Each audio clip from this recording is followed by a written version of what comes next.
Hello students, today we shall continue chapter 6, molecular basis of inheritance. Our today's topic is RNA world. You know, there are two types of nucleic acids present in living beings, DNA and RNA. We have already discussed structure of DNA. Now we shall discuss briefly RNA. So you know, RNA, ribonucleic acid or ribose nucleic acid is composed of three components. A pentose sugar, that is ribose sugar, nitrogenous base and a phosphate group. Nitrogenous bases are of two types, again purine and pyrimidines.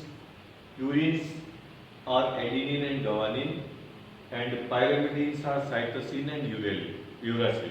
This is one difference. DNA contains thymine and RNA contains uracil. Similarly, that RNA is composed of a long chain of nucleotides. There are four types of nucleotides in RNA. Like DNA, three are common and one is different. Similarly, we can see there are different types of RNA present in cells of the organisms. Here we will discuss three types of RNA which are mainly involved in protein synthesis. Number one, messenger RNA. As the name indicates, it contains messages related to the synthesis of protein. Which protein has to be synthesized? That message is present in mRNA. Second one, rRNA or ribosomal RNA. This RNA acts as a catalyst during protein synthesis. Third one, tRNA. It is called transfer RNA. It actually brings the raw material, that is amino acid, to the site of protein synthesis.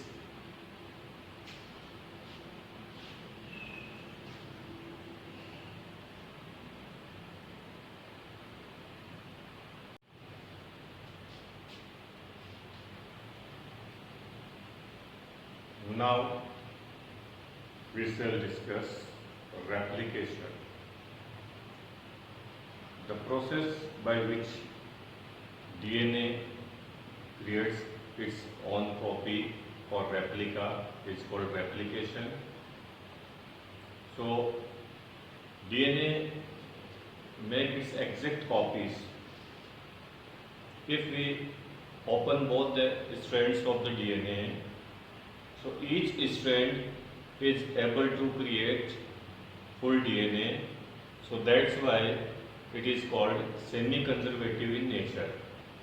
Half portion of the DNA is able to synthesize a complete DNA. So in half portion of DNA, all the information related to the DNA of organism are conserved. That's why it is called semi-conservative in nature.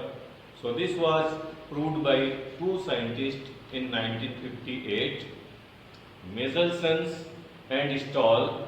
They performed an experiment on bacteria Escherichia coli.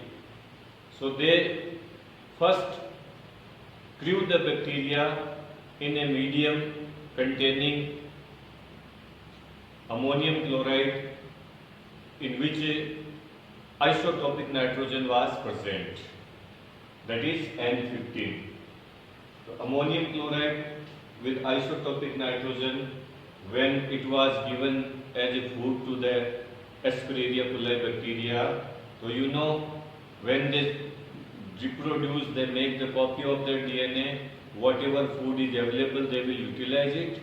So the nitrogen with mass number 15 was incorporated into the DNA of the Escherichia coli, and in next generation we got the DNA which was of intermediate density.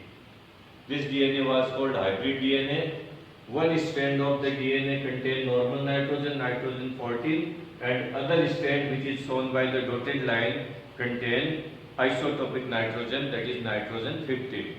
So its molecular mass was of intermediate category, that's why it is called hybrid DNA.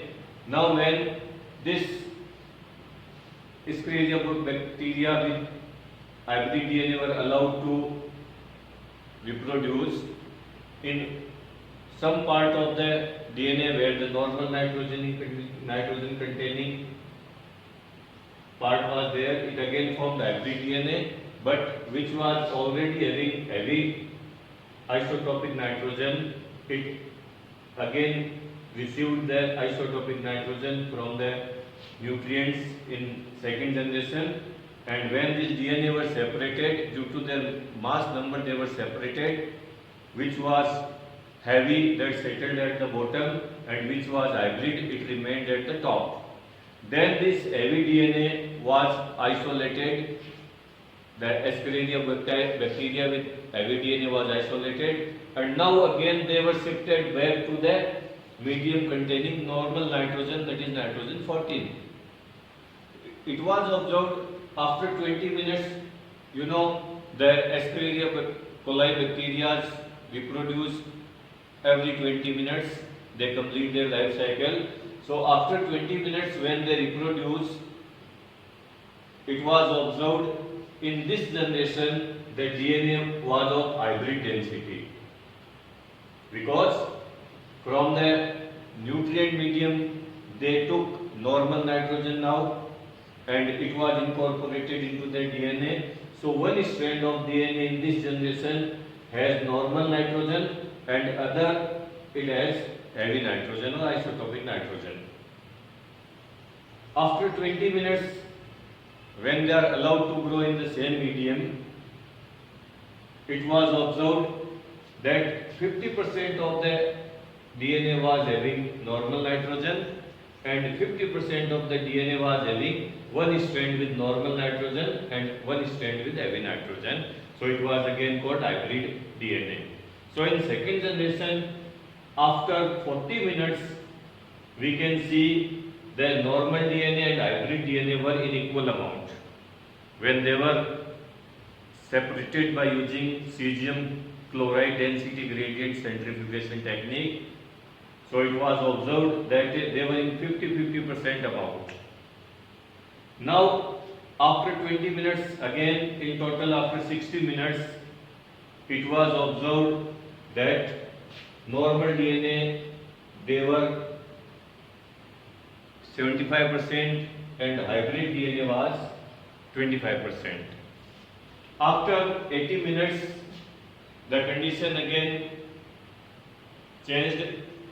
So in that time total organisms were 16 in number. Out of 16, 2 were hybrid and 14 were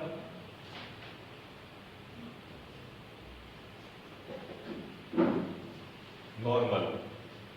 So you can see we started with the normal DNA and then they completely changed it into the heavy DNA, and when heavy DNA was again transferred into the medium containing normal nitrogen, we again got normal DNA. So by this experiment, Michelson and Stahl proved that DNA